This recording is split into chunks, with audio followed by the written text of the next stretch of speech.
Sasaguhin ang iba't ibang isyu at mga balita. Karambola sa DWIC. Tatalakayin, hihimayin at pagtatalunan ang iba't ibang mga isyu. Karambola sa DWIC. Programang pwede kang mag-good pero pwede ka rin mas-crash. At ngayon, narito na ang inyong mga karambulista at ang programang Karambola sa DWIC.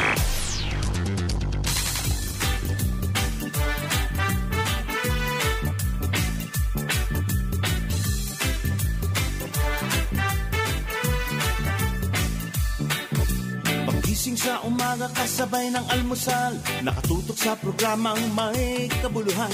Walang paligoy-ligoy, diretsyo na sa punto. Walang peke dito, totoong balita lamang. Astig na pananaw at malayang pamamahayag. Nag-uulat, hinihimay ang mga issue. Mga kababayan, ang inyong karambulista, Jonathan De La Cruz at si Conrad Banal.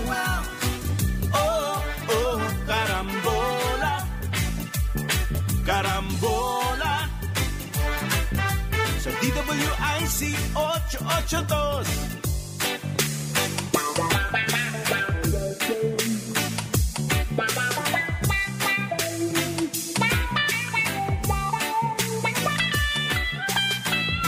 Kaya tumutok na at huwag bibitaw. Alamin ang nangyayari sa bayan nating mahal. Oh, karambola, karambola, tuwing umaga. Oh, karambola, karambola sa DWIC 882. Karambola. Magandang umaga, Karambola Aliw Channel 23 at DWIZ 882 April 2 Miyerkules.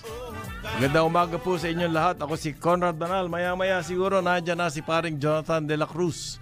Good morning sa lahat ng mga namimili ng boto. Ay, hindi pala. Mamaya pa yun. Mapapanood ang Karambola sa aming news website www.dwiz882am.com. I-download po ang aming DWIZ 882 app. Live tayo sa Facebook at YouTube. Kung maaari, huwag kalimutan mag-follow, subscribe, like, share, and comment.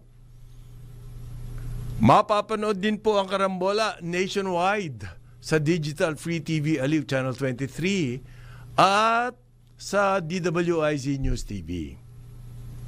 Meron niya sa Signal, Sulit TV, Satellite, TV Plus at GMA For The Box. Good morning sa inyong lahat. Doon po sa namimili ng boto, hindi good morning sa inyo. Sabi po ng Comelec, naku, dami na rin complain. Nakatanggap ka na ba, Vener? Wala pa! Nako, lagot. Okay, marami-rami na raw sila natanggap. May git 4 na po ata na complaints ng vote buying. Ay, hindi naman po sinabi ng Comelec kung yung mga reklamo na yan na kanila natanggap, may kasamang ebidensya. Magkaiba yun, nakatanggap kayo ng reklamo kesa doon sa nakatanggap kayo ng ebidensya. Pwede ba yun? Pwede ba magkaroon tayo ng distinction? Kasi po, yung reklamo, pwede nating sabihin, ano yan, gimmick. Sinisiraan ang isang kandidato or anything, ganyan. Pero ibang usapan yan kapag nakatanggap sila ng ebidensya. Noong nakaraang eleksyon nga, libo-libo ang reklamong natanggap nila. Pero reklamo lang yun. Ang problema, natuloy ba yung kaso diyan sa vote buying? Magkaiba po yun eh. Paano natin ititigil yung vote buying? Okay? Paano natin ititigil kung wala namang napaparusahan o nakukulong o na-disqualified? Ang pinakamatinding parusa dyan, yung ma-disqualify ka hindi ba? Huwag na yung kulong. Tagal pa yun yung disqualification, tapos ka na doon. Meron ka na ba narinig na disqualified? Ikaw, direct.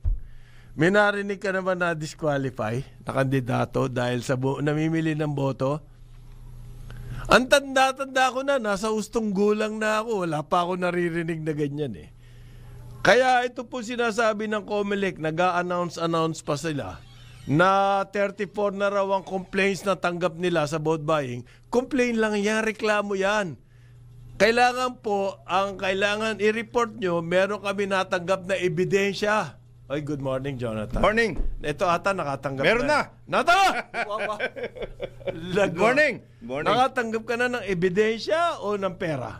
Nakatanggap na yung mga kaibigan natin. Ng pera? Ng advice. Coming soon. Coming soon? Oh, yes. Ano yung promissory note? Promissory note. Oh my God.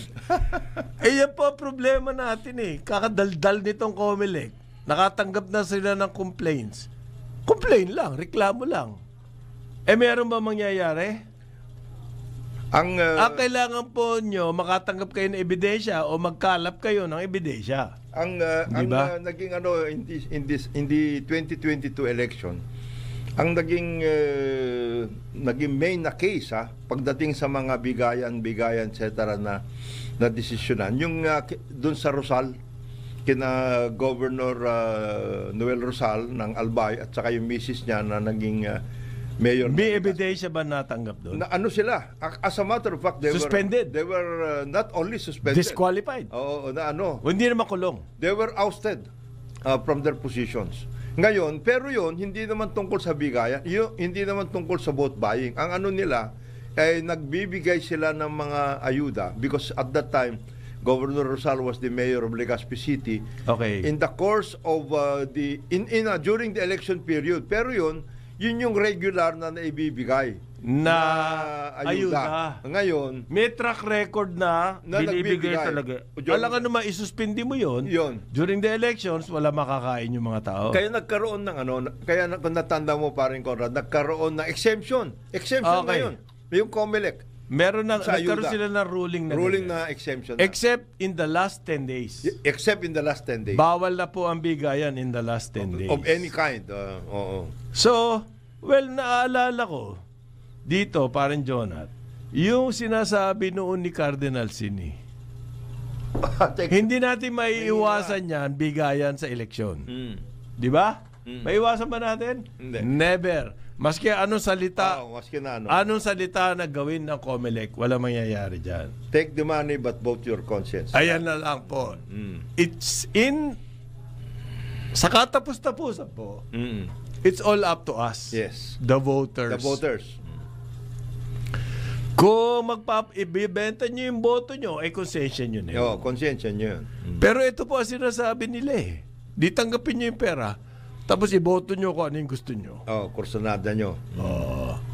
Pero ako, sa ganang akin, kahit na isang kandidato na kapag meron siyang kamag-anak tumatakbo, more than one, hindi ko iboboto. Yan ang aking para lang doon sa anti-dynasty dahil hindi po masusunod dyan Yan ang inyong panata. Yan ang aking pangako. Sa sarili ko. Oo. Kahit pag more than one. Oo, anak, tumatakbo. Hindi nga lang anak 3 anak tumatakbo. Nanay, tumatakbong governor. Dumating na sa apo. Dumating na ba? Apo na. Apo na. May mga ganun na. Third generation na. Hanip naman yun. But hindi ginawang business ang politika. Okay. Kailangan po ng voters education Bukas nga, paring John. Mamaya pala yun. Meron daw. Yung COMELEC commissioner, guest speaker namin sa joint meeting sa Rotary. Sino yun? Babalikan ko lang yung aking notes, okay? COMELEC commissioner, hindi si chairman. Hindi si chairman po, si tawag nito. Teka. Yun na. Oh. Ayan, no, si Nelson Celis. Si commissioner. COMELEC commissioner. IT yan. He is the IT expert. IT expert.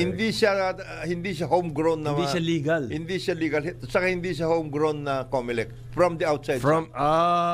Technocrat. Technocrat ito.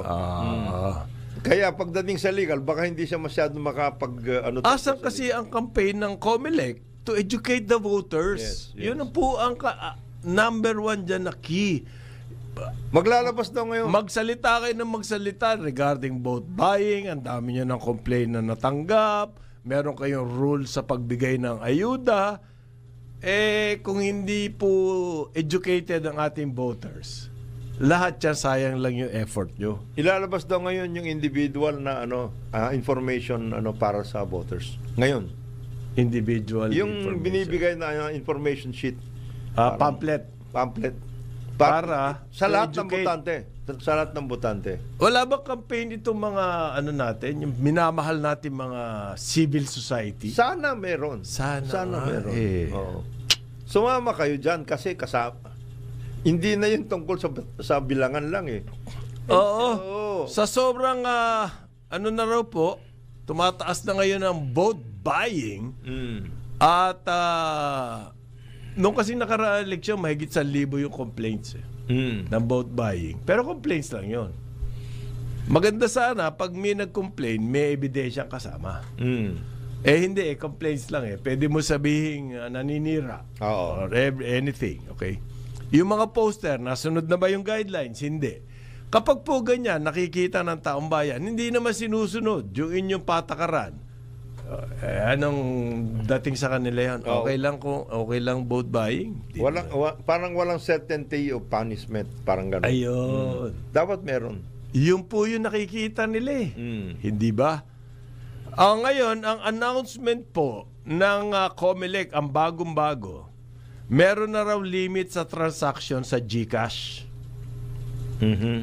Kasi, ang kinatatakot nila rito, parang Jonat, ayan, ngingiti-ngiti si Vener.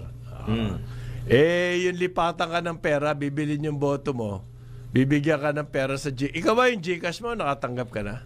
Wala pa? Wala pa. Sa Palawan Pay, wala pa din? Wala. Paymaya, wala pa rin? Ito naman nasa GCash. Ito naman si Melissa Ang vote buying ko sa COMELEC na Melissa naman, ikaw na. Wala kang katiwa-tiwala sa COMELEC. Hindi na vote hindi buying. Yun. Ano ka ba? Hindi vote buying ang tawag doon. Yun outright cheating na yun. Sa COMELEC. Tahasandayaan na yun. Sa COMELEC Pag sa COMELEC, nagbo-vote buying. ang vote buying, sumusugal ka pa Ibig sabihin po bibigyan mo ng pera yung taong bayan. Pag nakahagip ka noon ng 20%, pare, ayos ka na, di ba? Ganyan ang thinking po ng mga namimigay ng pera Baka sakali, makahagip ako rito. Okay? Ang problema dyan, sa vote buying, kapag gumamit na ng taktika ng dahas, ayun ang problema. Aabot na sa dahas. Kung aabot na sa dahas, bibigyan ka nga ng pera, pero nakatutok sa iyo. Mga ganon. Pag hindi mo ginawa yan ang problema dyan. So, hindi lang po vote buying yan. Kasi ang vote buying, sa kalkulasyon ng mga politiko, hindi naman lahat yan makukuha mo. Okay? So, may a certain percentage lang. Ang another bet dyan, another risk, yung nabigyan mo, totoo naman ikaw pala iboboto. Ayan. Kaya ang taktika nila, halimbawa, nagsasurvey sila sa isang lugar, isang distrito, isang barangay, alam nila talo sila dyan. Diyan sila magpapamudmod.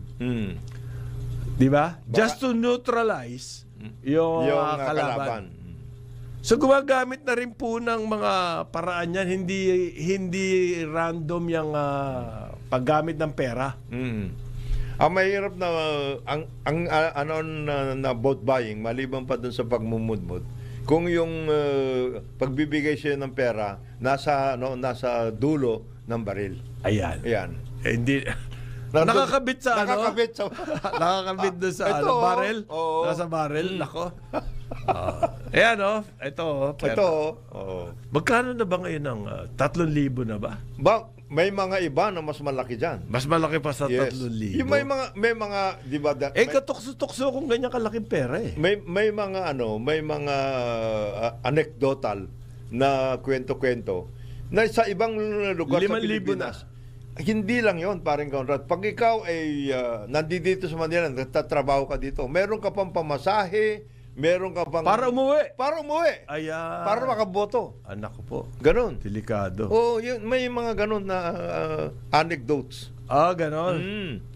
Oh my God. At halimbawa, estudyante ka o kaya nandito ka sa Manila, para bumoto ka, Magkano na ba pang masahe? Mahal na rin. mabigat. Kung ikaw ay tiga Visayas o kaya Mindanao, di ang laki nun. Ibig mo sabihin, ganun kalaki ang pera ng mga kandidato ngayon? Tawid dagat na Saan yun. galing yung pera nila? Aba, ikaw naman. May mga business yan. Ay, really? Wow. Ito na, Wow. winner. Talagang may business yun. Totoo, Ano may ko ba, business. winner? Ikaw talaga. Oo. Yung business nila, bakas lang. Oo. Hindi dire-dire. Bakas-bakas lang sila sa ganito. Gaya.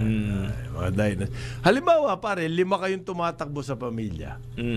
Lahat yun nangangailangan ng campaign funds.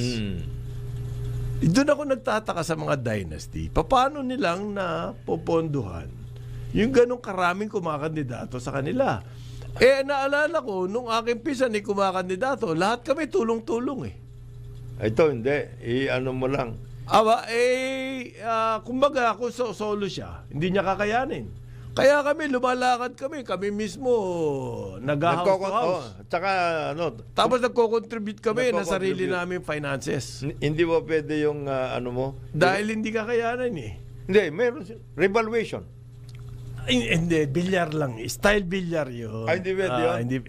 Ano yun eh, magic yun. Wala namang cash eh. Yung ginawa pa, ang sinasabi po ni Paren Jonat, yung report ng bilyar na almost 1 trillion ang kanilang income. Yung Roland na kanilang dinevelop, nilagyan nila ng bagong valuation. Ayun. So, tumaas yung valuation at dineclare nila as profit. Nilagyan ng bakod. Sa accounting principles po, inilalagay sa equity. Hindi naman sa profit statement. Ang bilyar ginawa yon. Ewan ko lang, para saan yun? Para saan yung gusto nilang gawin? Nag-revalue. Kasi, bagsak ang profit dapat. Hindi maganda yon sa kanila. Listed companies. Listed companies sila. Di ba? Ito po, yung GCash, may limit na raw ang mga transactions. Ilang kaya? May problema ako rito, paano, John? Mayroon talagang problema yan. Kasi po, may mga tao hanap buhay yang through GCash. Through GCash, through Paymaya, through Palawan Pay. Kung saan-saan. Okay? Halimbawa, may kaibigan ako nagtitinda ng itlog sa palengke. Kasama sa negosyo niya yung pa-GCash. Halimbawa ako, padadalang ko, wala akong GCash. May cash ako, nagtitinda ako sa palengke. Brad, eto 1,000, padalan mo nga si ganito. So, papadalan niya yon. Okay? GCash. Ngayon, meron naman, papadalan siya ng pera at ikukolek sa kanya nung taga-palengke. Hanap buhay po yan. May certain percentage na sila. Parang 5 piso. Bawat transaksyon. Kaya ang daming transaksyon niya mga yan. So, pinatay mo na yung hanap buhay nito mga to, pare. Paano yun? Dahil dyan. Tsaka yung mga... Dahil sa wala kayong maisip. Wala kayong maisip. Kulang na kulang kayo sa paraan. Okay, tirahin natin yung mga naghahanap buhay. Hindi ba, sa GCash. Tsaka ano yun, angio intervention, private, transaction yun eh. Di ba, para kang pumunta sa bangko, pinakialaman mo yung... Bawal na yan ha, bawal na ma-withdraw. Paano yun? Bakit yun? Hindi nila gawin yung sa bawal Bangko. ma-withdraw ng cash. Kung namimili ng etong Yan, halimbawa, ako, kung vote buying ang pinag-uusapan, di pareho na kami pumunta sa bangko, transfer ko na lang sa account mo. Oh. Di ba? Ngayon po, yung online ng mga bangko, hindi ba kasama yan? Kaya nga, transfer nga eh. Hindi pa raw, Transfer ko lang. hindi pa raw napapag-aralan eh. Di wag na muna ninyo ano yun yung GCash din. Kasi yung GCash, ano yun eh. Naging, ano kasi talaga. Maraming naglabas tao na po ng, ano tawag dito? Ng notice ang GCash. Mag-i-enforce daw po sila ng limits? hanggang May 12. Anong Babalik na yon sa 13. Anong Daily transaction limits. Anong Wala pong detalye. Kaya nga, this is a running target. It's all up to GCash or Comelec. Delikado yan pera natin yan Bakit ba marunong pa kayo? Buti di sila baka ireklamo to sa ano. Pwede, sa BSP. Pwede silang ganunin di huwag na kayo mag-IPO. Huwag na kayo Ayoko nang gumamit ng GCash. Ganyan pala kayo Pinapakialaman nyo yung... Lilipat ako sa Paymaya. Wala doon. Walang limit. Walang limit. Kayo lang nag-limit. Palawan Palawan Express. Express Pay. Palawan Pay. Palawan Express. Wala. Di kayo, meron pa ngayon, yung, ano pa ba? Hindi pala ito pambayad ng mga bills. Yun. Yung bill is. Meron yun. Hindi kasi malakas ang loob nitong GCash because they're the dominant player. Sa ngayon. Tsaka nakikipagtulungan sila sa Comelec. Maraming lilipat yan pag ganyan kayo. Ayun ang hindi natin. Maraming Yun ang hindi lilipat ko yan. masisiguro. Yun ang hindi ko masisiguro. Pero karamihan daw po ng vote buying, NCR. NCR, sabi, karamihan ng complaint. Maraming ibig sabihin nito. Talaga bang mas maraming vote buying dito? O talagang mayroon lang masigasig dito ng mga citizens na nagbabantay? Yan. Sa mga transaksyon dyan. Well, kapag susundin nyo po yung regional profile ng mga poverty incidents ng PSA, totoo naman, mas mababa ang poverty incidents sa NCR. Ang matataas po nandun sa Tawi-Tawi. Yung mga Basilan, yan. Mamaya pag-usapan natin yan kasi daw may mga trend na ngayon. Yung mga kabataan gusto na lumabas ng mga syudad at doon sa mga small towns. Doon na sila papunta. At doon magtayo ng maliliit na negosyo. Meron pong ganyan survey ako nakita Ngayon, siyempre, kailangan alamin mo rin ano ba spending power ng mga tao doon sa pupuntahan mo. Isa yon. At the same time, anong klaseng negosyo? Anong klaseng negosyo na nababagay doon sa lugar nababagay sa lugar o kaya baka naman nagtatago ka lang. Kung warehousing ba? Kung ikaw ay... Ang Ilocos Norte, isa sa pinakamababa ang poverty incidence. Yes. Okay. So, both Ilocos Norte and Ilocos Sur. Diyan magandang...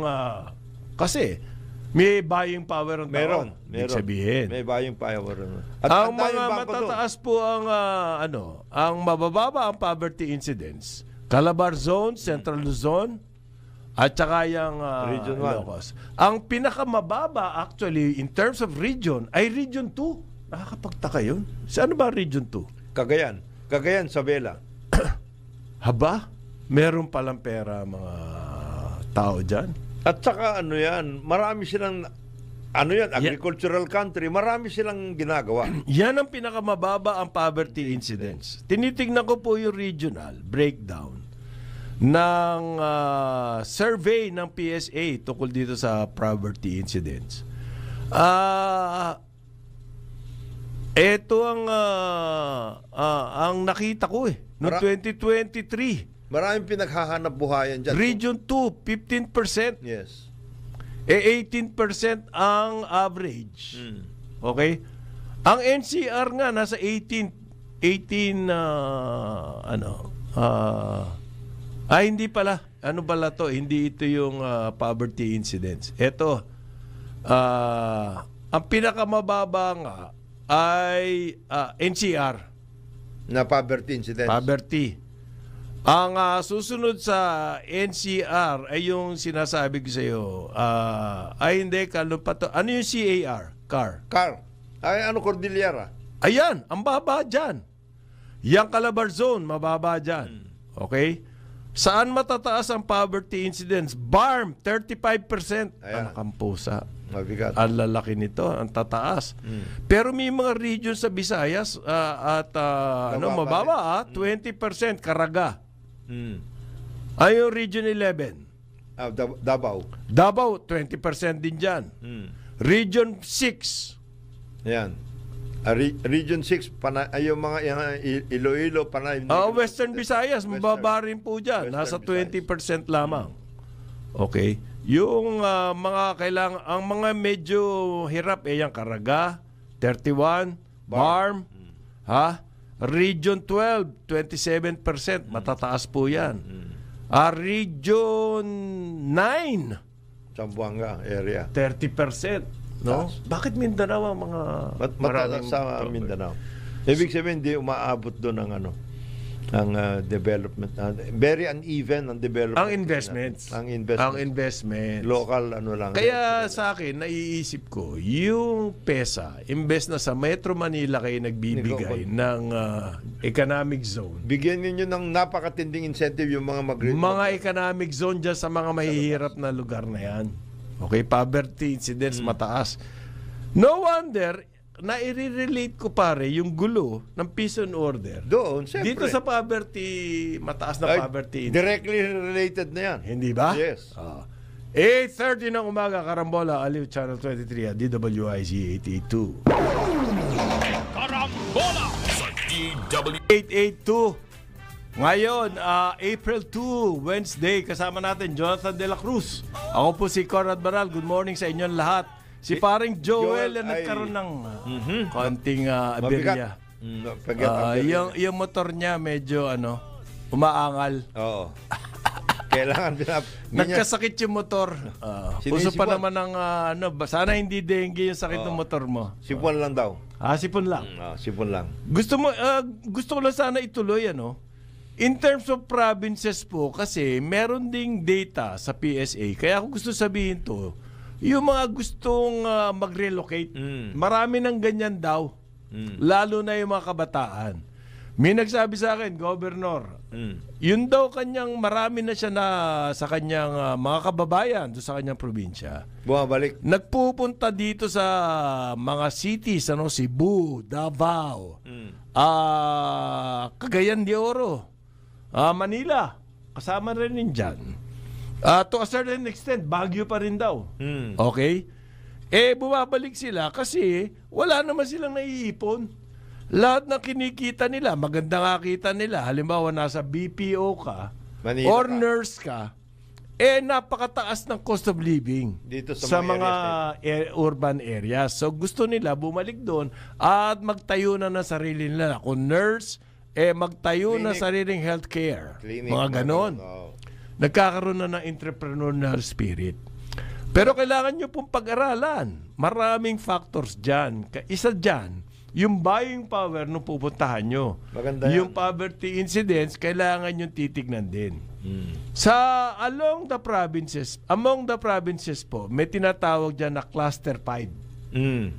Yung Cluster 5 na yon, yung least incidence, pinakabababang incidence ng poverty.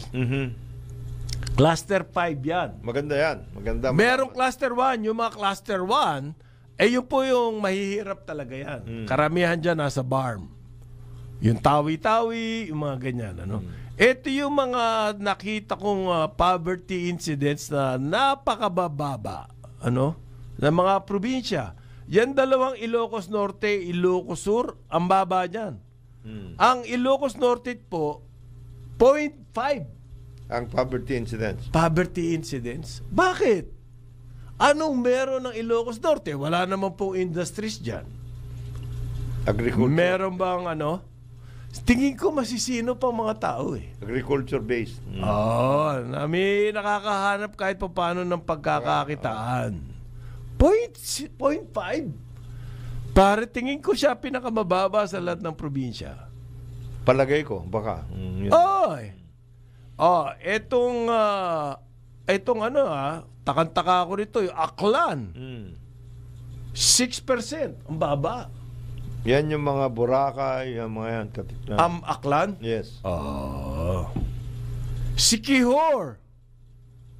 Pare. 4%. May mga probinsyang ganyan eh. Ano yan? I cannot put my finger. Kung anong nagawain doon. Ano yung factor doon eh? Maaring leadership?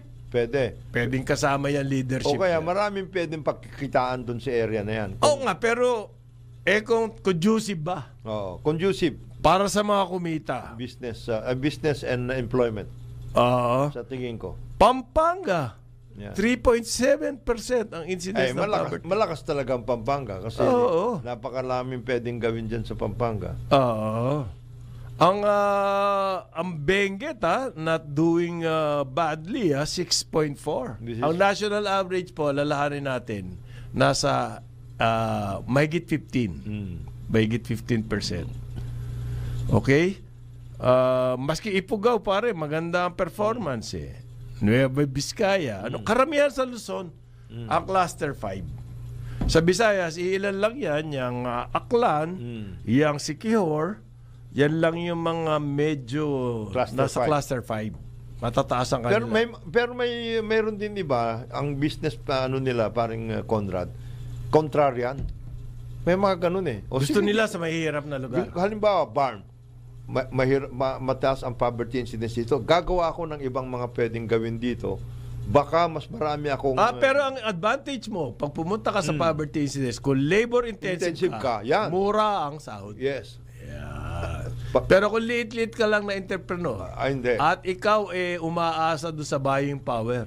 Wala yun. Mahirap. Kagaya niyan, sa Barm, pwedeng magkaroon doon kasi ang dami nakatiwangwang na doon, kaya plantation type. Pwede ka mag-workout doon. Bananas, ganyan, mga ganun. Alam niyo po yung mga bangko, tinitignan itong indicator na to. Kung saan sila magtatayo ng mga branches. Eto, maraming pera dito. Walang mahirap eh. Konti mahirap eh. Diba? As a matter of fact, ini-export nila ang pera nila ron. Nakabangko, pero yung bangko, ginagamit sa ibang sa area. real estate. Yes, sa ibang areas. Kailan kaya matitigil yung ganyan? Kasi kailangan po kasi talaga ang bangko matuto magpautang sa agriculture. Doon sa area. Ano ba maaasahan mo diyan kundi ba? Ano ba main activities outside the cities? Hindi po ba agriculture? Oo, dapat ganun. Hindi naman drugs eh. Ay. Baka hindi ko alam Hindi ko alam I was just guessing kung baka hindi naman po. Okay. Pare, yung tuloy na law ang LRT pagtaas ng pamasahe ngayon, today. LRT Takes effect today. LRT 1 lang. Yung ibang LRT po hindi magtataas ng pamasahe. Paano nangyari yun?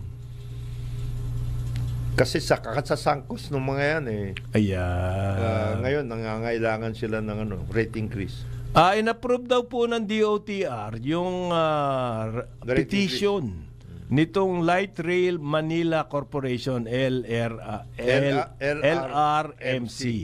Sino ba yung LRMC na yan? Yan po yung Manny Pangilinan Group, Ayala Corporation at saka Macquarie. Okay? Nakuha nila itong LRT line during the time of President Benigno Simeon Aquino. Yes. At ang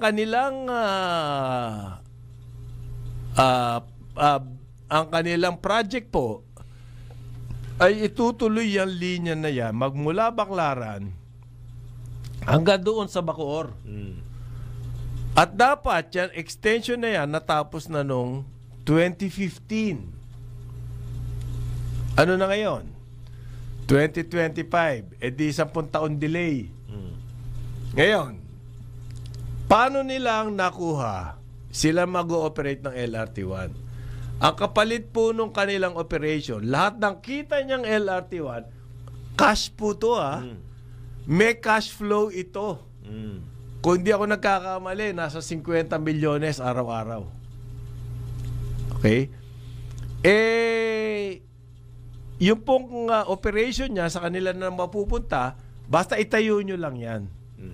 Ang nangyari po dyan, hindi na itayo, yan yung magpapasagasa sa tren eh. Pautay-utay ang tayo. Hindi naman na complete. Hindi na kompleto. Pero yung kita nitong LRT1, sa kanila na napupunta. Tuloy-tuloy siya. At bakit ganon? Kasi daw, wala nang value yung LRT1. Bakit? Sunk cost. Meron bang sunk cost na kumikita? Sa ilang taong ko, mahigit 45 years ako nagko-cover po ng business community. Wala akong narinig na sunk cost na kumikita eh. Ganito po ang definition ng sunk cost. Halimbawa si Parin Jonat, nagtatayo ng negosyo. Ang naisip niya, magtayo siya ng tindahan dito sa barm. Ang ititinda niya, pork. Di patay siya ron, di ba? Mali ng desisyon. Mali. Nagkamali siya. Nagtayo na siya doon. Na yung building doon. Malulugi lalo. Kapag tinuloy niya yun, yung operating ko, sahod, kuryente, lahat, hindi niya naman mababawi. Okay? So, ganito po gagawin ni Jonathan. Magtatayo siya ng ibang tindahan doon sa mabili ang baboy. Halimbawa, saan ba mabili ang baboy? Cotabato. Cotabato. Davao. Mabili ang baboy. Doon siya magtatayo ngayon. Yung kanyang tinayo doon sa farm, alam niya, yun sunk cost. Wala nang kapag-apagasang mabawi. Sunk cost. Dadalhin niya ngayon sa... Yan ang sunk cost. Etong LRT1 line, para tawagin mong sunk cost, araw-araw may cash na tahasang panluloko na yon.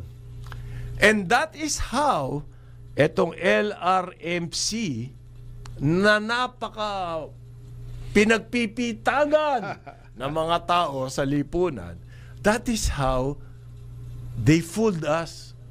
Ganyan po sila ng loko. At pumayag naman yung government ni Benigno Simeon Aquino na magpaloko, na gawing sunk cost yung LRT1. At ang nag-define pa na sunk cost dyan ay isang tao ng Ayala na inilagay sa DOTC pa noon. Siya kasi ang umayos nung kontrata. Pagkatapos nung nabalik na siya sa Ayala. Ganyan kadumi ang nangyari dyan. Hindi, kaya sunk cost yan. One of a kind yan talaga. Yung one of a kind. Kailangan ayusin yung mga riles. Unique and transaction. Unique and transaction. Kikiskisin yung mga riles. Okay. Ayusin yan. Pipinturahan yung mga stations. Yun ang puhunan nyo. Maglalabas kayo ng puhunan para dyan. O gagamitin nyo rin yung cash flow ng LRT1. Yung cash flow na isinet aside ho namin yan para tuloy-tuloy tayo papuntang Bacoor. So para kumita kayo uli in the future. Yes. Hindi sunk cost yan. Yung pera ginamit nyo, ininvest nyo para kumita kayo in the future uli. Mas malaking kita nyo in the future. Paano naging sunk cost yun? Sunk cost, wala ka ng kapag-apag-asa mabawi eh. Okay? Ang hirap pong magkiskis ng linya. Lilihain mo yun. Paliwanag po ni President Claire.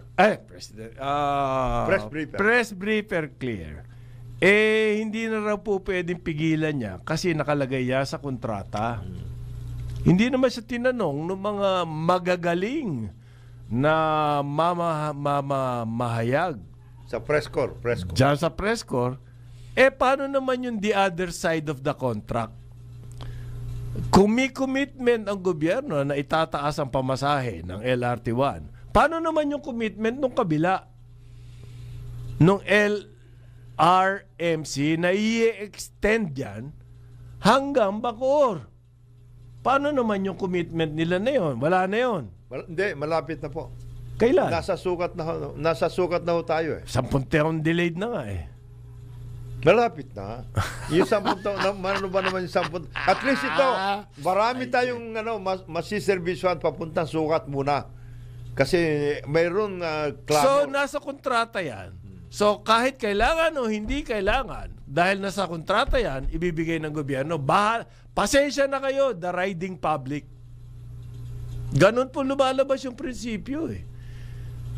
Bakit itong MRT3 at saka LRT2 hindi naman naghihingi ng taas ng pamasahe?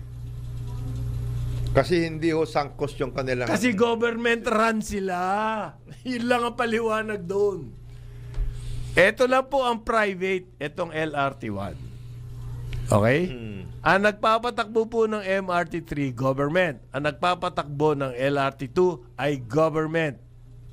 Ang LRT1 ay private. Consortium. Private. Diyan yung argument na sinasabi na hindi dapat ang private sector na sa transport. Sa transport eh. Pero ano na ho, kontrata talaga yan eh. Wala tayong magagawa. Kontrata? Oo. Meron eh. Talagang problema ho yan. Kala mo ba hindi matatakot yan? Baka questionin ho tayo sa international... bakit nung panahon ni Digong, di sila makaporma? International Chamber of Commerce. Hindi pa ho napapanahon noon. Kasi ang contractual obligation every so... Ayan lang. Oo, gano'n. Hindi pa ho, wala pa ho sa tiyempo yon. Ngayon, nagkataon na ngayon na tiyempo yan. Ang explanation kasi ni President Claire ay nasa kontrata yan. Pero ang explanation ng DOTR, kailangan daw po yung additional na income nitong LRMC. Yan yung Ayala at saka MVP at Macquarie. Para daw po maitayo yung extension hanggang Cavite. Ayun. Ayan. Ibig mo sabihin, gigisa tayo sa sariling mantika. Para maitayo namin yung pinangako namin, kailangan bigyan nyo muna kami ng pera. Paano yung kinikita nyo araw-araw? Doon sa LRT1, the past 10 years. So nagkaroon binulsan nyo na. Nagkaroon pala ng amendment to the contract na wala man lang pinag-usapan. By way of the rate. Today po ang pagtaas ng pamasahe dyan sa LRT. Sa hirap ng buhay ngayon, every peso counts sa mga mananakay. Lalo na kung mga estudyante. Di binawasan nyo ng ilan. Estudyante, mga empleyado papuntang Makati o Caloocan. Kasi yung LRT papunta yan sa mga Baclaran hanggang Caloocan yan. Oo. Ngayon, hanggang West. Sukat hanggang West yung LRT1 na yan. Yan pong EDSA West to Monumento, LRT1 yan. Nakakapagtaka nga yan. Hindi nila binigay sa MRT3. Sa original contract. MRT3 yan eh. Dahil sa lakas nila, yan, Tapos, kasama po dito kasi daw sa kanilang kontrata ay yung common station. Kanila daw yun. Buti yun, di na nila pinagpilitan. Pero hanggang ngayon, wala pa rin yung common station. Mahigit 10 taon na rin yan. Tinatayo yan. Kasi kailangan daw po yan ang explanation ng DOTR in their press statement. Walang sinasabing opisyal, pare. Press statement. Ang lakas nitong LRMC na to. Magpe-press statement ang DOTR. Walang ina-identify na opisyal. Nailagay? Wala. Yung PR lang yung ano. Nakalagay sa main... DOTR said in a statement. Yan po, mga ano po yan. Kasama sa mga balita ngayon. Mabigat. Kasi medyo masakit-sakit to. Ilang daang libo ang sumasakay dito LRT1. sa LRT1. Pagdating sa western area, yan ang Ang sabi po ng statement ng DOTR, kailangan daw po yung pagtaas ng pamasahe sa LRT para daw po ma-maintain ang LRT1. Ganun ha. Yung dating pamasahe, kumbaga, hindi pa kasya. Wala naman silang puhunan dyan. Zero nga. Sangkos nga yan eh. Hindi, wala silang puhunan. Sank. Kumbaga, lumubog na yung cost. Kung ito So, lang, hindi sila nangangapital. ito lang masasabi ko diyan, sir. Ano? Kasi pag hindi yan ibinigay, Oh. yung rate increase, totoong lulubog na yan. Sangkos na talaga. Lulubog. Sangkos na talaga. Sabi nila, noong nasa LRTA yan, napakaganda ng maintenance niyan. Okay? Bibihira mag-breakdown yan. Wala. Walang breakdown. Never mag-breakdown. Hindi ka mukha nung MRT3. And the same people na nagme-maintain noon niya na LRTA, kinuha ngayon nitong LRMC. So, ni sa technology, ni sa tao, hindi po sila nag-invest. Hindi ho. Nagkakamali kayo. Pumunta ho sila sa sukat. Anong sukat? Doon silang nag-divert. Ng konti. Kailangan mo ng bagong tao doon. Bago tayo pumunta sa Bacoor. Ang kanilang justification daw, pinaganda naman nila yung toilet eh. At saka yung mga stations. Pininturahan eh. Magkano lang yun? Ako gusto mo, araw-araw papintura ko yan eh. Ba? Ang hirap pong mag-ano doon. Saka lininis yun. Lininis. Yung mga stations, lininis. Ay, yung linis na yun. Billion-billion na yun. Pusa naman, no? Ayan. Ayan po ang tinatawag na sweetheart deal. Ngayon, Pangako daw po nila. ayusin na. Magbubukas na raw yung 5 istasyon. Yan. Redemptorist. Mia Road. Yan. PITX. Ano yung PITX? Yan yung, yan yung bus. Ninoy Aquino Avenue, Dr. Santos. Yan yung sukat. Pagkatapos daw po, by 2031, ay, 6 years from now. Finally. Nasa Bacoor na sila. Sabi po to ng statement ng DOTR, wala naman silang kinakampihan, ang statement ng DOT. Hindi natin alam kung sinong opisyal ang nagsasalita nito. O kung yung PR lang, kung anong ginawa, anong pinakain ni MVP dyan sa mga yan para sabihin to. By year 2031 daw, paring Jonat, expected na. Expected na raw po na umabot yan hanggang Cavite. Ayan. Nakita mo 6 na? years. Hindi ka pa ba happy nun? Oo, yun na. Sinasabi Happy ko ka sa'yo. na? Oo, dapat. Dati po, ang sabi nila, by 2015, tapos yung extension na yan. Kaya ibinigay sa kanila yung LRT1. Kasi itong si MVP, napakagaling po sumipsip nito kay BBM eh. Lahat ng kanya mga inauguration na wala namang kakwenta-kwentang project, invite niya si BBM. Solar, yung mga gano'n. Wala naman po malakas na impact sa atin. Okay. So, imbitado, headline. Tapos meron siyang mga dyaryo. Ilan ba dyaryo niyan? Meron siyang TV station. Yan. Hindi, ano yun? Pioneering ho itong mga ito. Pioneering. Kanya lang, ang problema dito, yung mga negosyo niya, dependent on government approvals. Ano ibig ko sabihin? Kamukha yan. Toll. North, Luzon, Tollways Corporation. Yan, di ba? Dependent po yan sa government approval. LRT1, dependent yan sa government approval. Ng rates. Smart, naku po.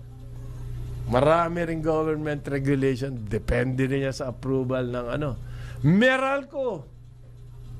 Pare, dependent din yan sa government approval. And everything. Okay? We are providing the lifeblood of the nation. Ayan. Yan. Yan. Kami po yun. Dinadala namin yan. Binabalikat namin ang kailangan ng bayan. Sabi pa po ng magaling na DOTR press statement na wala pong tinutukoy na opisyal na nagsabi. Ang original request daw po ng LRMC na fare hike, fare increase. Na mataas. Mas mataas. Ayan. Binabaan na nila. Sa utang na loob natin to. Kailangan maintindihan ng taong bayan yan. Okay. Sa kawang gawa, lalo na ngayon na Holy Week. Ganun ba? Ganun ba yun? Opo. Aray ko po. Alam nyo, sa hirap ng panahon ngayon, mag-i-increase ka ng pamasahe ng ganun-ganun na lang. Okay. At sasabihin mo, wala tayong magagawa. Baka hindi ka magustuhan baka hindi ma-inlove sa'yo. Binabaan na nga ho namin eh. Ano? Binabaan yung aming rate increase na request dati, petition. Wala daw magagawa. Kailangan daw ibigay. Dahil nasa kontrata. Binabaan na ho namin yan para sa taong bayan. Pagkawang gawa ho natin. Ganon. Opo.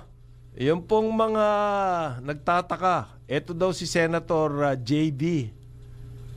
Nagtataka siya, bakit itong MMDA ibinalik itong kanilang opisyal na merong sexual harassment case. At saka binanatan din siya sa cyber. Sino? Yung si Go. Gabriel Go? Gabriel Go. Ano ba to? Traffic head daw ng enforcement enforcement. Wow. Medyo may ere daw. May dating. Pinagagalitan daw yung opisyal ng polis. As a matter of fact, nagka-problema. Kakasuhan nga siya yung Gabriel Go. Nung polis? Nung polis. At saka susuportahan ng Ano ba nangyari?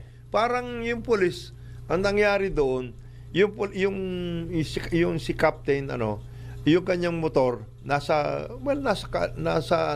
bus lane? Hindi, pedestrian lang. Nakaparada. Parang sinabihan na ilipat. Inililipat naman niya. Pero, pinapagalitan pa rin. Tapos, maangas talaga. Tapos kinunan pa ng picture. Nang biniral nga naging viral. Oh. Kaya nagalit yun. Sabi, ba't naman ganyan ang trato ninyo? Pagkakasama naman tayo. At saka nagpahumanhin na nga. Humingi na nga ng paumanhin. Inilipat. Pinagalitan pa. At binidyo. At kapitan pa ng polis, ha? Oo, kapitan ng polis. Kasama niya yun. Malupit pala tong Gabriel Go, no? Grabe. Pero paano tong sexual harassment case niya daw? Isa-isang traffic enforcers na babae. Iba pa yan. Kaya nag-resign siya noong 2023. Yes. Ngayon, ibinalik daw nitong si yung paborito acting hindi na pala. Hindi, acting yan. Chairman na. Paborito ni Parang Joel. Si Romando Artes. Ibinalik daw kapalit ni Edison Nibriha. Yung Task Force Special Operations Unit. Mabigat yan, mabigat. Ang nangyari pa daw, yung po nagreklamo na sexual harassment, siya pa ang natanggal. Aray ko. Natanggal. Ano bang klaseng MMDA ito? Ano yan? Sobrang lakas ba nitong Gabriel Go na to? Yung nga tinatanong ng taong bayan. JB Ejersto. Pati si Senator JB. Ha? Binalik nyo siya, mataas na posisyon, tinanggal nyo pa, yung nagreklamo. Tapos, hindi ba the best yan? Tapos, ito ngayon, inaano pa niya yung polis, nakasama nila. Hindi lang po yung polis daw po, ang, inaano nito? Yung ang sinasalaula nitong si Gabriel. Kinakastigo na wala sa lugar. Mabigat yan. Ha? Senador yung nagrereklamo against you? Ako baka mag-resign ako 9 o'clock ng umaga, Karambola, Aliw Channel 23 at DWIZ 882. Karambola sa DWIZ. Karambola. Balik tayo.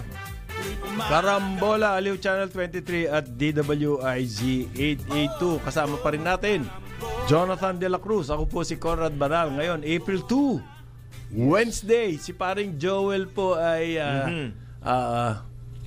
medyo inuubo yung kanyang motor. May problema. Namumblema yung motor.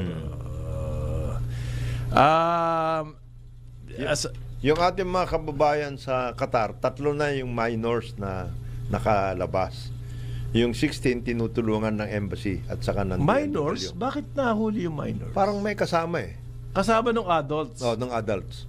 Nung parang So, ang pinakawalan, yung minor, wala namang kinalaman kasi yun. Siyempre. Baka nakasama yun sa tapos Ano yan? Bakit ba sila nag-demo? Nag-demo ba o anong ginawa? Parang nagpulong-pulong or something eh. Protesta or something. Siyempre, kapag nandun kayo, when in Rome, do as the Romans. Do as the Romans do. Mahirap yung when in Rome, do as what the Filipinos do. Hindi yun. Magkaiba ho yun. Magkaiba. Hindi magkasabaw. Hindi magkasabaw yan. Ibang siopaw. Okay.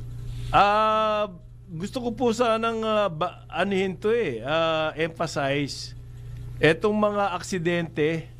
Yung ang road safety po, isa po yan sa advokasya namin dito sa Carambola. Araw-araw na lang nababalitaan tayo may namamatay.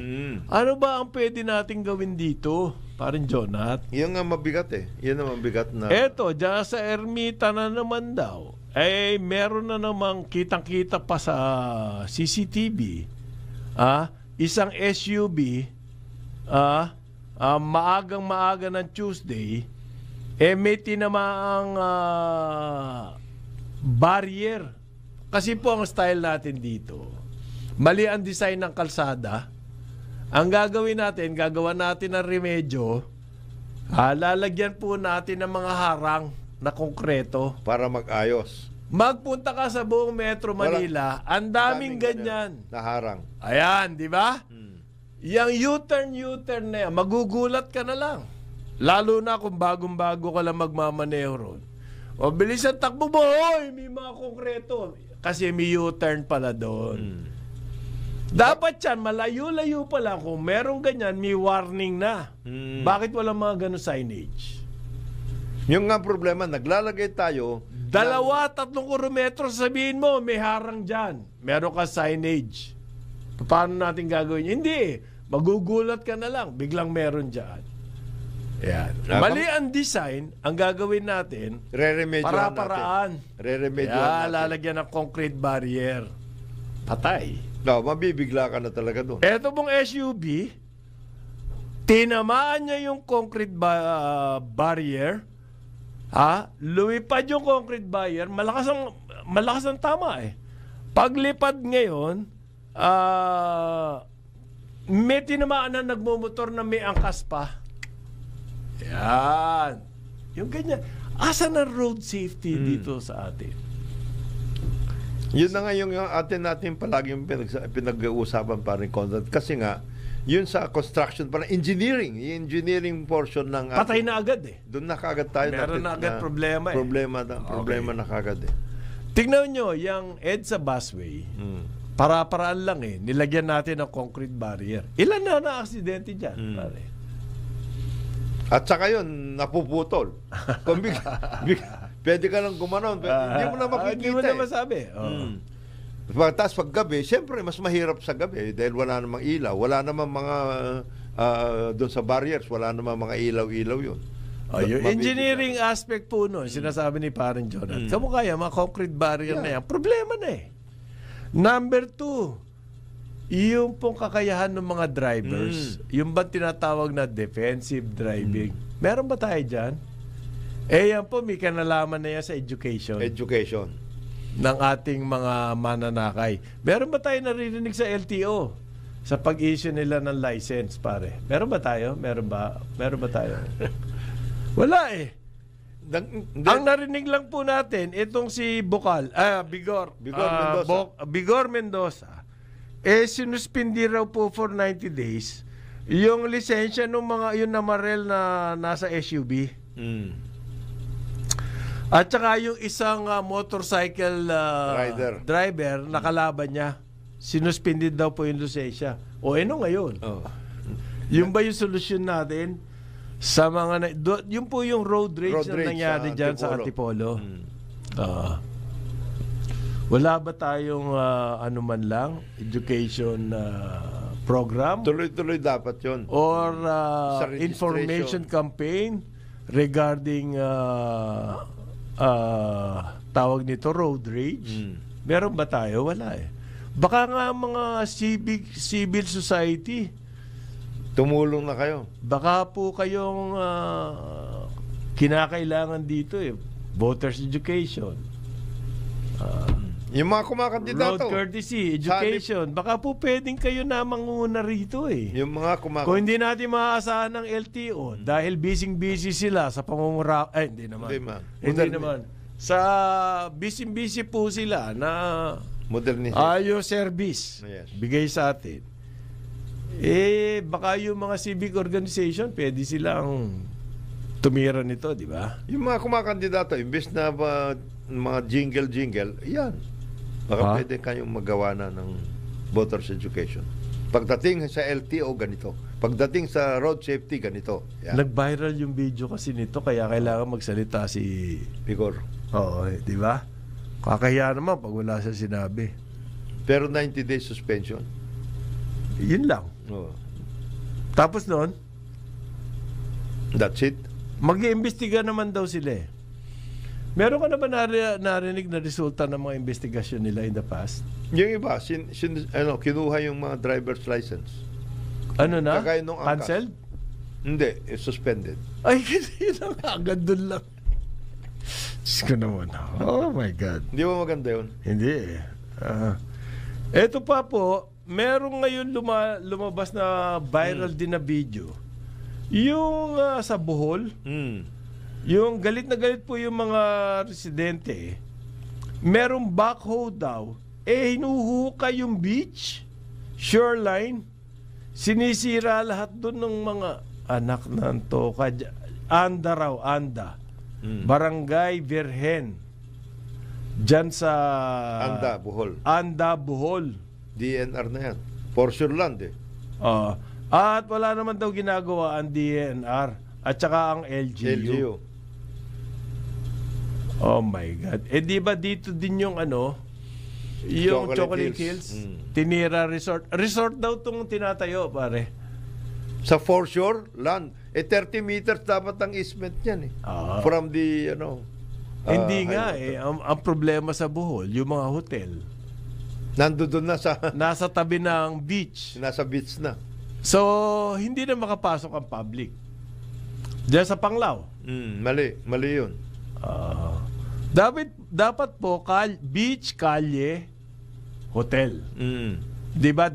Yes. Dagat, beach, Tapos sa kalye, hotel. Para yung beach, accessible sa public. Ang ginawa nila, dagat, beach, hotels, sa kalye. kalye. Mali. So, ginagawa ng mga hotel, exclusive sa amin yan, beach. Maling-mali yun. So, ganito rin ito. Itong nangyayari ngayon dito, na nagagalit daw, nag-viral yung video eh. Tinake over na nila yung beach. Yan ang nangyari dyan. Sinisira pa. Iyon ang hindi maganda raw. Magtatayo kasi ng resort eh. Backhoe Pare, ibig sabihin nun na hindi kamay-kamay lang. Hindi. Malawakan siraan to. Pakitignan ninyo yan kasi hindi pwede yun. Pati sa pagko-construct ng along the shorelines, pagko-construct, hindi pwede yan. Kailangan beach, tapos kalsada, hotel. Yan ang maganda. Yan dapat. Yung iba, yun namang iba, dyan sa Batangas, ang nangyari naman, nagmagaling naman yung ibang mga LGU at saka Public Works. Anong ginawa? Ang ginawa, beach. Okay. Beach. Of course, hindi nila nilagyan ng kalsada muna. Ang nilagay nila, seawall. Di wala na makakapunta sa beach. Seawall naman. Hindi mo na rin pati makikita yung beach pag ikaw na dumadaan doon. Wala na. That scenery is gone. Seascape. Ano ang dahilan ng seawall kaya? Para hindi pumasok ang tubig? Yun ang sinasabi nila. Kapag climate change? Ano ibig sabihin nun? Hindi nga maintindihan eh. Ba't ka naglagay ng seawall doon? Ba't di mo na... Ay, nako. Ito, gusto ko lang i-congratulate po. Yung si Mama Ranger raw dyan sa Tubataha. nakatanggap ng award. Etong si Angelique Songko, park manager po yan ng Tubataha Reef Natural Park dyan sa Palawan. Yan po yung Tubataha Reef. Yan yung napakagandang mga corals. Talaga namang lahat, buong mundo hanga-hanga dyan. Hanga-hanga dyan. It's a national park po, no? Binabantayan yan. Ang manager po nung Si Mama Ranger. nakatanggap po ng parangal sa International Women of Courage. US State Department. Ba? Nagbibigay yan. International Women of Courage. Kasama po si Mama Ranger. This makes me proud. In a way. You know, talagang nagmalasakit siya at nagtrabaho. At pupunta po sila doon sa Amerika at bibigay sa kanila yung award.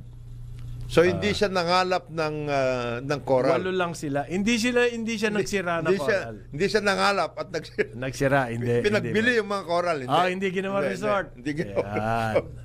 Kasi merong dyan chain of hotels. Yan ang talagang tinitira. Yung sikat na sikat yun. Nasa Bohol yun. Yes. At napakalakas na connection nun eh. Matindi yun. Ha? Matindi yun. Matindi ang connection nun eh. Big man yun. Big man. Eto si Mama Ranger po, maliit lang yung kanyang team. Pero very determined, di mo pwedeng kalabanin to, pare. Naayos nila yung illegal fishing. Naayos nila yung pagtatanggol. Sana nga bawat lugar meron ganyan. Sa Bohol, hindi ba kayo pwede magkaroon ng Mama Ranger dyan? Pwede. At the same time, hindi lang yan paring Conrad. May grupo kasi, ito isang Japanese ang kasama, parang NGO, Japanese NGO. Nag-ano ng mga mangroves. Nagtatanim ng mangroves. Yan importante. Babalik yung mga isda. Wala na ho nahuhuli nga yung mga municipal fishing. Ayon po sa parangal doon sa notice, ito daw si Mama Ranger, 2 dekada na ang ginagawa niyang yan. She deserves the... So, nagkaroon daw po ng dramatic increase in awareness because of what she's doing. Tapos, nawala nga yung mga illegal fishing, poaching, mga ganyan. Nawala dyan sa lugar na yan. Kita mo, it takes just one person with determination to make things happen. Yun po yung example na gusto kong ibigay sa inyo rito. At maganda naman, binibigyan siya ng recognition. Posible po. Meron akong ganyan na isa pare, magsaysay awardee. Diyan sa Cebu, Zamboanga, Cebu. Ano yung tatlo yung Zamboanga eh? Zamboanga, Sibugay? Ayan, Zamboanga, Sibugay. Mangingisda siya eh. Yes. Doon sa community niya, napasin niya, pababa ang huli. So, ginawa niya, inorganize niya yung kanyang mga kasamahan at ibinalik nila yung sinasabi mong bakawan. Mangroves. Mangroves. Buong shore. Tapos, binantayan nila. Pagkatapos, dumami na ulit yung isda, tumaas na naman ang kanilang quality of life. Kasi nakakahuli na sila na isda, sarap pagkain nila, may nabebenta pa sila. See? All it takes is one man with determination. You can make things happen in your own communities eh.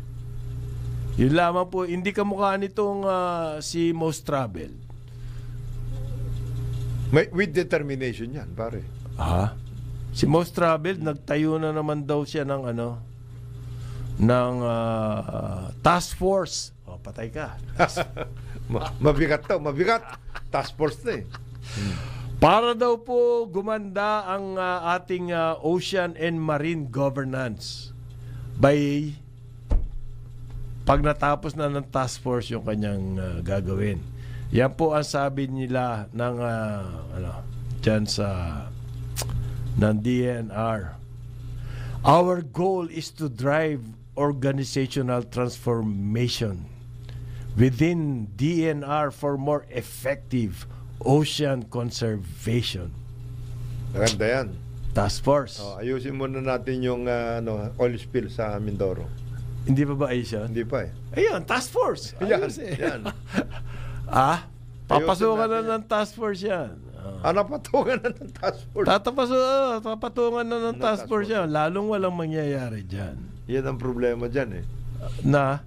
Yung mga pag napatong-patong yung mga titulo, task force, dami na. Paano yun? Malaking problema yan. Meron na naman po daw, may plano rin. Oy. Plano, ayan task force, ano plans. Plano, memorandum of understanding, memorandum of agreement, intensified focus. Yan po ang mga ginagawa nito mga department na to eh. Ito ang ating minamahal na Department of Energy, pare. Meron din daw silang plano. Pero itong plano na to ay nationwide. Kaya mo yun? Nationwide? Pero concentrated muna raw sa NCR. Okay. Ang plano raw po nila, magtayo ng charging station para sa electric vehicles. By 2028. Magtatayo pa raw sila ng bagong regulasyon tungkol dyan. At saka magkakaroon ng public consultations. Ayan. Malaki na ba market ng electric vehicles? Hindi pa. Pero pinasukan na to ng Ayala eh. Ayala nangunguna ngayon dyan. Kaya kailangan i-promote ng Department of Energy. At saka kung tawagin nila, electric vehicle industry. Wala po tayong industry. Nag-i-import tayo niyan. We import everything. At gawa na po yan pagdating dito. Ano ba yan? Industry ba yan? Di industry yan eh. Trading operations. Ha? Trading. Oo nga eh. Magiging industry yan po kung yung mga components nila like the battery from our nickel hanggang sa chromium and everything or the minerals parts, yung mga main parts. Yung ating po, we're blessed with minerals kasi magawa natin baterya at yan na nga ilalagay natin dyan sa mga electric vehicles. Dyan lang magiging industry yan. Pero sa ngayon po yan ay pabigat sa ating balance of payments. Yes. Paano kaya ito? Pero dadami yan. In the meantime, ano ngayon ang mga natin? Anong preparasyon natin para eventually some, if not all of the components of that electric vehicle can be manufactured in the Philippines. Yan. Hindi nga, yan na, in 2022, naalala ko, yung inaugural speech ng Pangulo, sinabi niya na yan eh. There's a revolution going on worldwide. Yes. Nagpapalit tayo ng mode of transportation, gagiging electric vehicle. Kaya nga, sumakay tayo dyan. And we have the minerals to supply. Kailangan yung minerals ma-convert sa finished product. Nangyayari ba yun? DNR yan eh. DTI, DNR. DTI. Baka kailangan ng memorandum of... Tatlo na sila. Sino? 4 pala. Sino? DNR, DTI, Energy. DOTR, Energy, 4. Baka kailangan ng memorandum of... Quad memorandum. Para ma-workout. Alam mo ba, yan ang lahat na lang ba kailangan ng memorandum of agreement? Alam mo yan ang nakakaiyak kasi tama yung ating mga sinabi ni Presidente noon, we are entering into the 4th Industrial Revolution. Sinabi niya yan, 4th Industrial Revolution. And worldwide po yan ha? Worldwide yan ha? And we have the resources to support our part Diyan tayo yayaman. That particular. May nangyayari ba? Yung nga ang problema natin hindi. Ang ginagawa ng mga ating big time, yung mga ating supposedly the thinkers, the best and the brightest. Yes. Ang ginagawa po, busy, humahanap ng mai-import. Nabibigyan ng incentive. Electronic vehicles, imported natin lahat yan. Buo. May incentive yan. May incentives. Kompleto incentive yan. At gagalingan pa daw ng DOE, magtatayo sila ng mga charging station. So, kikita yung private Import. company, mag-i-import, walang kahirap-hirap, mag-i-import lang sila. Para maservisan yung kanilang ini-import, ang gagastos, Department of Energy. Magtatayo ng mga charging stations. Hindi ba the best deal yan? Di ba pwedeng ang sanang ginawa? Sige, bibigyan namin kayo in time, ito yan, 3 years. Pero kayo na magtayo ng sarili ninyong charging stations. Kasi kaya kayo binibigyan ng incentive magtayo. Hindi, plano pa lang. Magpaplano pa lang sila ng guidelines. Gawin ninyo yung mga gumagawa niyan sa mayroon silang programa para Tsaka magpa-public consultations. Yes. And eventually, pati yung components ng ini-import nila dito na gagawin yung iba. But aside from the business angle, pare, may safety concerns Yes.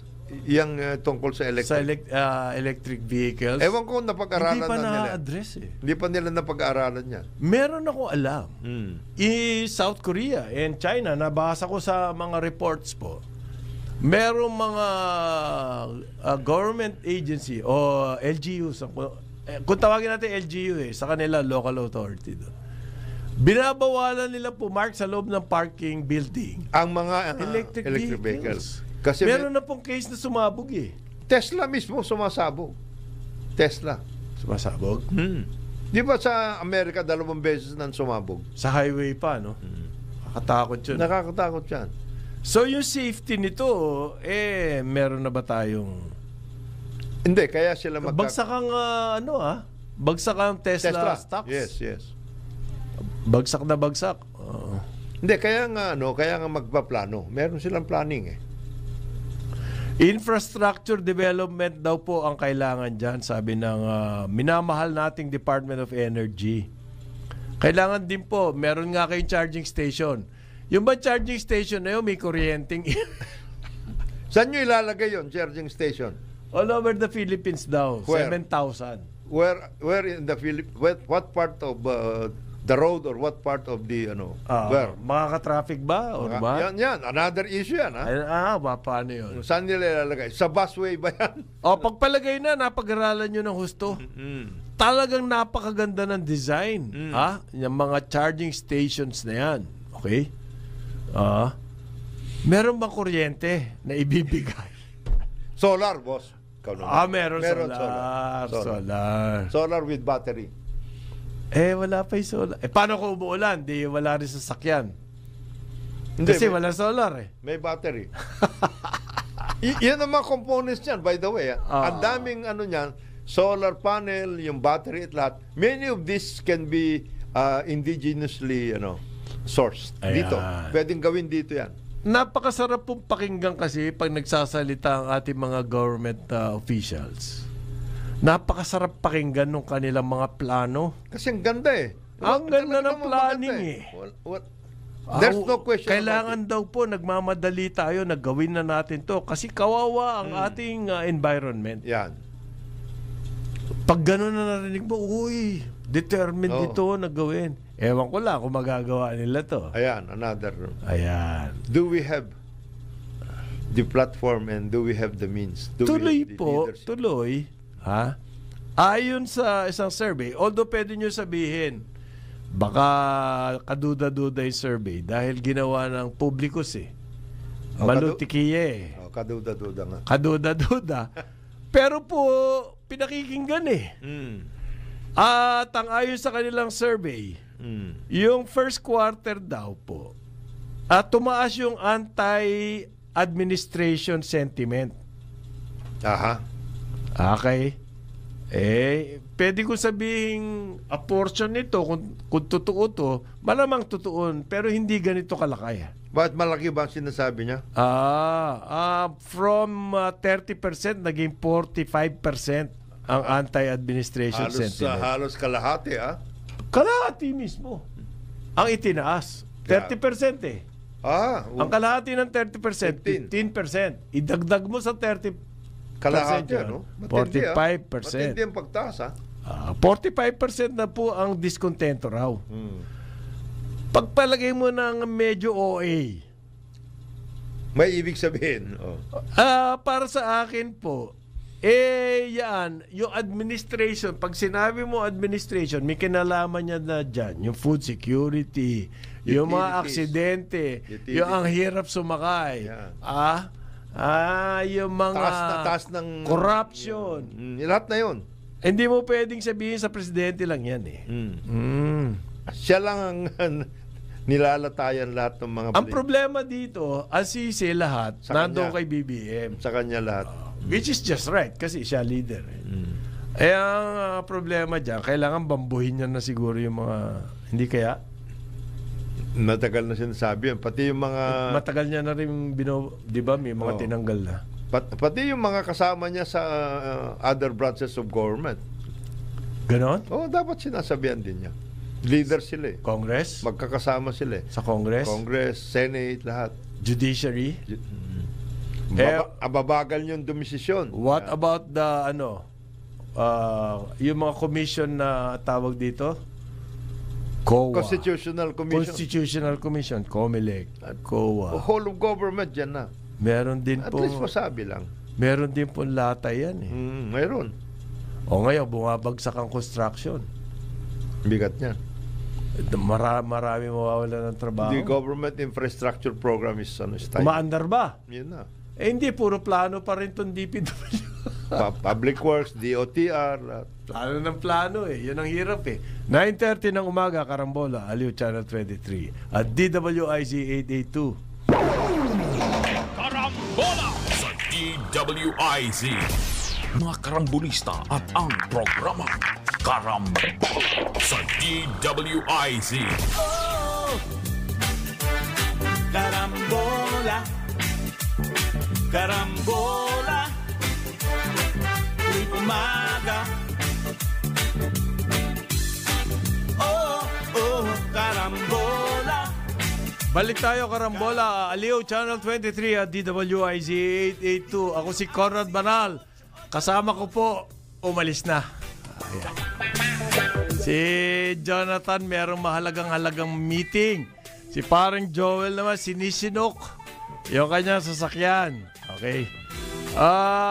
Total 20 minutes po. Merong isang mahalaga. Gusto ko sanang malaman nyo. Ito ay survey. Then, ng the same outfit, yung Publicus Asia, na ang pinuno po nito, pwede nating sabihin medyo partisan. Sa kanyang pananaw sa politics, si Maluti Kia. Nasa Duterte camp yan eh. So, pero yung Publicus Asia po, medyo binabantayan din ng mga negosyante. And therefore, whether or not na parehas yung kanyang survey, sasabihin natin, may effect itong survey na to sa pag-iisip ng mga nagnenegosyante. Kasi binabantayan din siya. Okay? So, tama ba yan? Established na yung ating premise.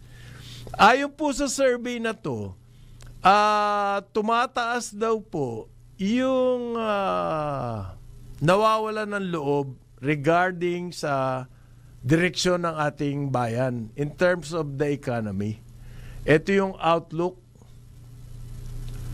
Yung first quarter daw ngayong taon na to, ibig sabihin mula Enero hanggang Marso, ay yung pinakamababang tiwala o confidence. Since 2022, magmula po nung umupo si BBM. Since 2022, ibig sabihin ngayon ang pinakamababa. Okay? 45% ang naniniwala sila hindi tama ang direksyon natin. Galing yan sa 32%. Ang laki ng binagsak. Ang laki ng tinaas. Na mali daw ang ating pinatutunguhan. At yung nasa tamang landas tayo, we're on the right track. Magmula 42%, naging 29%. Okay? Yan po yung economic outlook. Kung bumababa ang confidence ng mga businessman, ng mga mamamayan, at saka yung din household confidence. Okay? May epekto po yan sa economy. Pero makikita rin natin yan dun sa mga tinatawag na economic indicators. Sa ngayon po, isang halimbawa, ang pagkakautang ng national government ay inabot na po ng 16.6 trillion pesos noong katapusan ng Pebrero. Yan po ang all-time high. 16.6 trillion pesos. Ngayon, may kinalaman yung pagkakautang na yan, syempre. Okay lang yan eh. Wala pa problema na mangungutang ang ating national government hanggang umuunlad ang economy. So, ang pamantayan yan, yung pagkakautang ng gobyerno, hindi po yung amount, yung absolute amount na 16.6 trillion. Baliwala sana yan, hindi mapapansin yan kung mataas ang pag-unlad ng economy. Kasi ang sinusukat po dyan, yung national government as a percentage of the total economy na tinatawag na GDP. Okay. Sa ngayon po, ang ating debt, kung ang tawagin dyan, debt to GDP ratio ay mahigit 60%. Ang target natin, mapababayan, maibaba ulit below 60% in year 2028 pa eh. Ang masama dyan, bago po natin maipababayan, tataas pa ng mahigit sa 60%. Okay? Meron pang tendency ganyan yung budget. Why? Hindi po dahil sa utang ng utang ang gobyerno. Oo nga, umuutang sila, pero lahat ng gobyerno sa buong mundo, every year, ay umuutang. Ang dadagdagan. Ang problema natin, hindi ganun kasigla ang pagtaas ng economy. So, yung ating projection ng ating debts, kasi yung debt po, yung pagkakautang ng gobyerno, medyo complicated to, pasensya na kayo, pero kailangan natin pag-usapan to. May kinalaman ito doon sa confidence ng business eh. Yung pagkakautang ng gobyerno po, may kinalaman niya sa budget.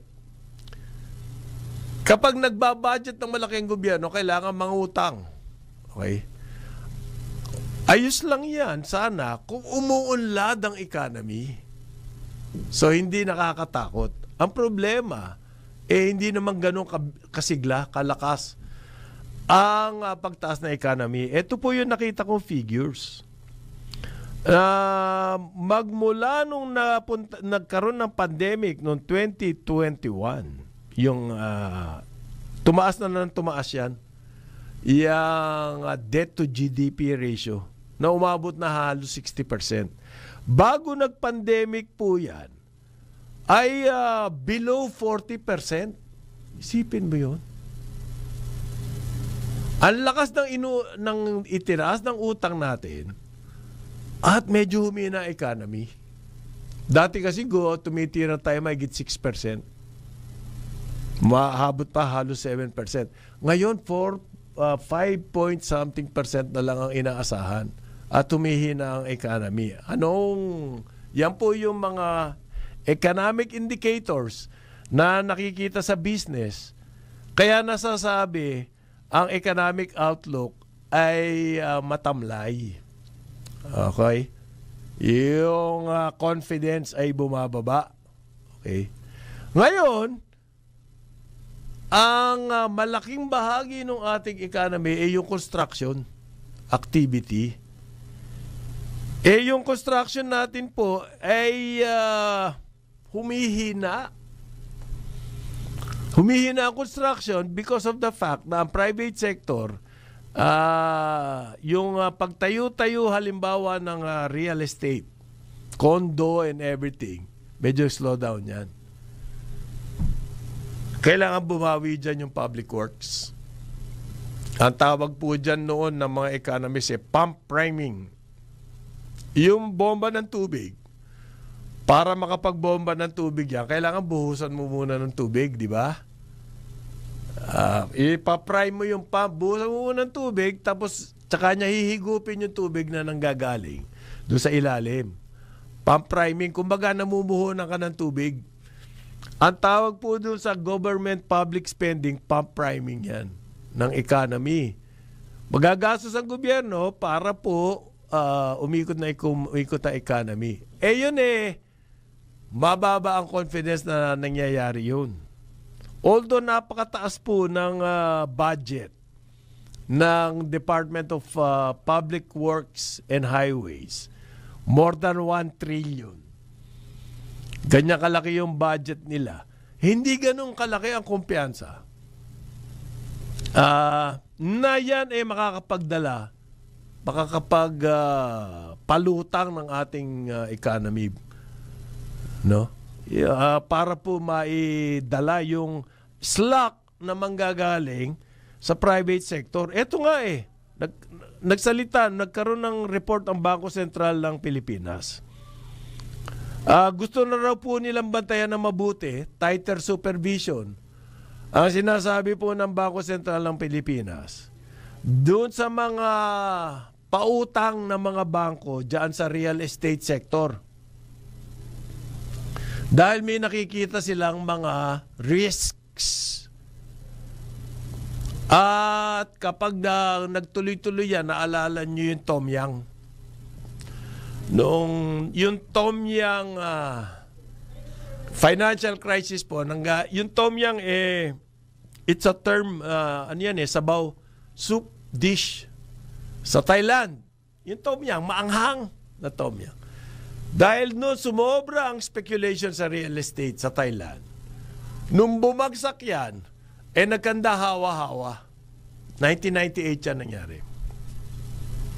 Dito sa Pilipinas, nahawa po tayo dyan. Ang daming assets na hawak ng mga bangko, na foreclosed assets. Kaya nga nausad dyan yung SPAB. Nagkakabentahan. Nagkaroon ng financial crisis sa atin, yung Tom Yang crisis. Nanggaling niya sa real estate. No? Sobrang taas ng presyo. Ang daming nagtayo, nag-invest, nangutang sa bangko. Nung bumagsak ang presyo ng real estate, lahat po to left holding the empty bag. So nagkaroon ng financial crisis. Okay? May kinalaman po yan nung kapag sobrang speculation na. Yun nga yung maganda example dito laging binabanggit sa mga ganitong sitwasyon. Yun nangyari po sa Netherlands centuries ago, yung tulip. Alam niyo yung tulip, bulaklak Sobrang nag-speculate yung mga Dutch dyan. Binibili nila yan. Paper lang, paper purchase. Yung tulip. Na umaabot kasi halaga ng isang barko ang isang tulip. Parang ganun. Ganun ganun kalala yung speculation. Siyempre, wala namang base to support it. Darating ang araw, babagsak talaga yan. Yan po ang nangyayari. Nangyari sa real estate dito sa Asia noong 1998. Ngayon, ang Bangko Sentral, sinasabi nila, kailangan daw nilang bantayan ng mabuti. Etong real estate sector, kasi yung risks, maari daw pong maapektuhan ang ating financial system. Yan ang nangyayari. Ang tawag po dyan ay krisis. Financial crisis. At isang factor yan sa aking palagay na nakakaapekto sa pananaw ng mga negosyante tungkol sa kanilang confidence. Kaya nga yung survey ng publiko sinasabi bumababa ang confidence sa economy. Isang factor yang real estate. Isa pa pwede natin sabihin factor dyan ay yung balance of payments. Ano ba yung balance of payments? Yan po yung Kinekwenta ng Bangko Sentral yan eh. Kinekwenta nila yung ating inaangkat, ang ating importation versus sa ating export. Palala po ng palala yan. Mas marami tayong ini-import kesa sa atin na export. Palala ng palala yan. Paano natin tatakpan yan? 3 paraan lang po. Okay? Kasi yung exports, wala namang tayong ganong talagang produktong na i-export. At yung ini-import natin, karamihan pa dyan, malaking bahagi dyan ay agricultural goods. Sabi ko nga sa inyo, 1 trillion pesos a year. Yung pong remittances. Pero hindi naman talaga, wala naman jackpot dyan eh. Year in and year out, darating yan. Pero konti lang ho ang aumento niyan. So hindi natin pwedeng asahan yan na biglang lumaki para mapunuan natin yung ating tinatawag na trade deficit. Okay? Ano yung pangalawa? Ay foreign direct investments. Ito yung kwento dyan. Etong lugar natin, etong Southeast Asia, paboritong-paborito po ng buong mundo na lagyan ng investments. Halos 240 billion. Ang ibinubuhos dito ng buong mundo sa ating region ng foreign direct investment a year. Dollars ha. Noong 2024, yun yung nakita kong figure eh. 238 something eh. So sabihin na natin 240. Alam niyo ba magkano na pupunta sa atin? $9 billion. Parang 4%? 4%? At sinasabi nila, we're the darling, investment darling of Southeast Asia. Anong lumalabas doon? Propaganda po yun. Dahil hindi natin nakikita sa figures, sa actual figures, yung sinasabi nilang tayo ang paborito ngayon, napuntahan ng mga foreign investors. Hindi natin makita doon sa figures eh. So 9 billion lang yung pumasok last year. Out of 240 billion. Hindi kasya yung pantakip nga nung kakulangan doon sa ating trade. Ano yung pangatlo? Tourism po. Napakatumal din yan. Doon sa target natin na 9 million foreign tourists arrival last year, wala pang 7 million ang ating tinamaan. Although, siyempre, yung ating tourism department, iniiba usapan. Ang usapan dito, kung ilan ang arrival binabago nila usapan, ang binibilang nila magkano ang ginastos ng mga turista. Isipin mo, kung tumaas ang ginastos ng turista sa 7 milyon, kung na-achieve pa natin yung 9 million, di lalong mataas ang ginastos, di ba? Para po mapagtakpan yung mga plano na hindi natupad, hahanap sila ng ibang paraan, babaguhin ang usapan. Ang kanilang kwekwentahin, magkano yung ginastos ng turista, imbes na gaano kadaming turista ang dumarating dito. So, yan ang problema natin sa balance of payments. At binabantayan din ng Bangko Sentral yan. Sila po mismo, sinasabi nila, may mga risks na tayo dyan sa balance of payments. Bakit? Kasi po international payment. Yang international payment na yan, binabantayan yan ng mga bangko nagpapautang sa atin, ng mga institutions na nagpapautang sa atin.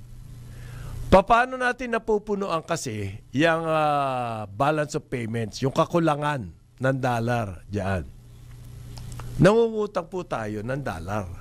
Kaya nga, nangutang tayo kailan lang ng ilang bilyon sa World Bank. Okay, sa ADB nangungutang tayo ng ilang bilyon. At nadadagdagan yan sa ating debt. Ngayon, kasama po dyan debt sa pagkakautang natin, yung problema ng pagbayad. Kung babantayan yung mga recent reports, sinasabi ng BSP, pataas ng pataas ang debt service ng ating gobyerno. Big sabihin po niyan, Okay? Because of tumataas yung debt stock natin, yung ating pagkakautang ay tumataas. Tumataas na rin ang kailangang portion ng ating budget na ilalagay mo para mabayaran niya utang. Ibig sabihin niya, bukod sa principal, yung interest, kung ano-ano, interest on interest, commitment fee, ganyan, niro-roll over lang natin yan eh. So, kabit-kabit po yan. So, yung problema sa balance of trade, utang, okay, may kinalaman yan sa confidence ng economy. Ngayon, anong kailangan gawin? Anong kailangan gawin dyan? Noong panahon, naalala ko, yung mga nakaraang panahon, especially during the time of FM, ang isang solution dyan po, nagkaroon pa doon ng mga kailangan, mga austerity. Naalala niyo yun? Austerity program. Bata pa kayo, Wener eh. Yung austerity po, kailangan hindi marangya o gumastos ng gusto ang gobyerno. Kailangan magtipid. Belt tightening. Sa aking palagay, dahil humihina ang koleksyon ng gobyerno, hindi naman natin ina-adjust yung ating budget. Taas pa rin ng taas ang budget. Okay? Hindi po sustainable yan. Yan ang sinasabi ng mga economists. Sa aking malagay, baka panahon na para balikan natin yung budget at tignan natin kung saan tayo pwede magtastas. Siyempre, ang number one na kailangan tastasin dyan ay yung taga.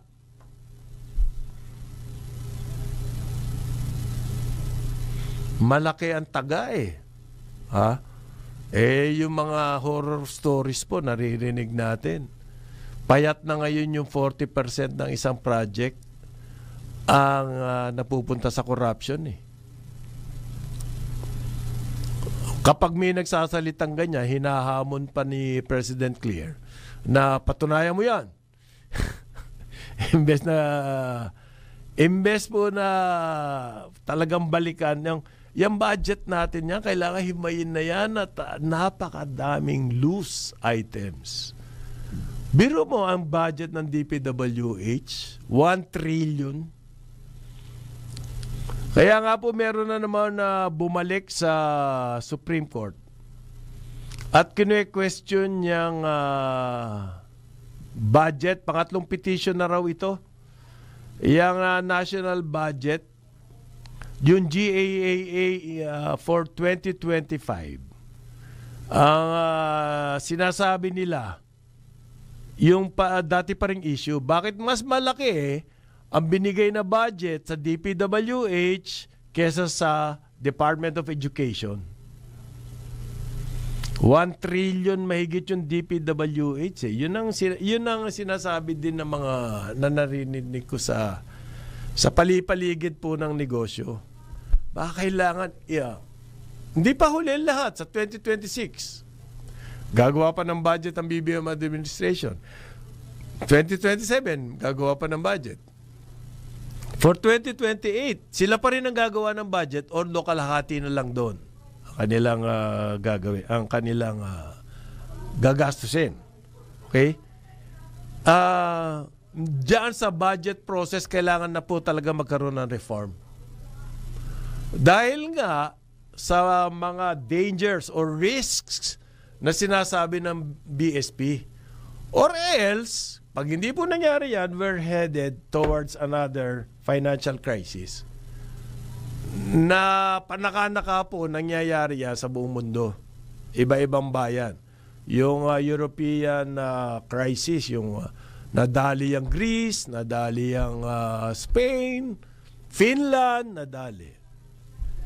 Meron na pong ganyang pag-iisip na bumabagabag sa ating mga malalaking enterprises.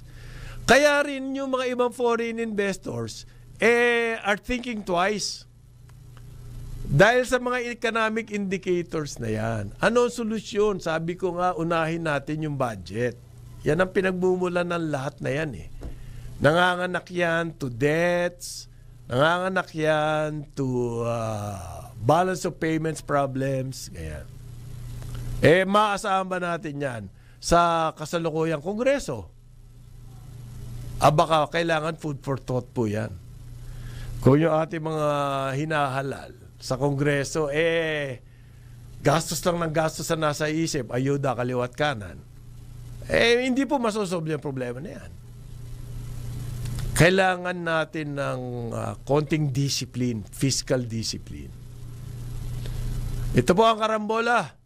Ngayon, April 2, DWIZ 882. At Aliw Channel 23 sa ngalan ni Jonathan De La Cruz, Joel Laksamana, ako si Conrad Banal. Pero ito, andito na. Masisikip. Masikip ba yan? Sobrang sikip niya na. One size smaller na ata. Ang ating award-winning broadcast journalist po, magre-report. Si Dennis Antenor Jr. sa Ronda, Pilipinas. Oh, karambola, karambola, tuwing umaga.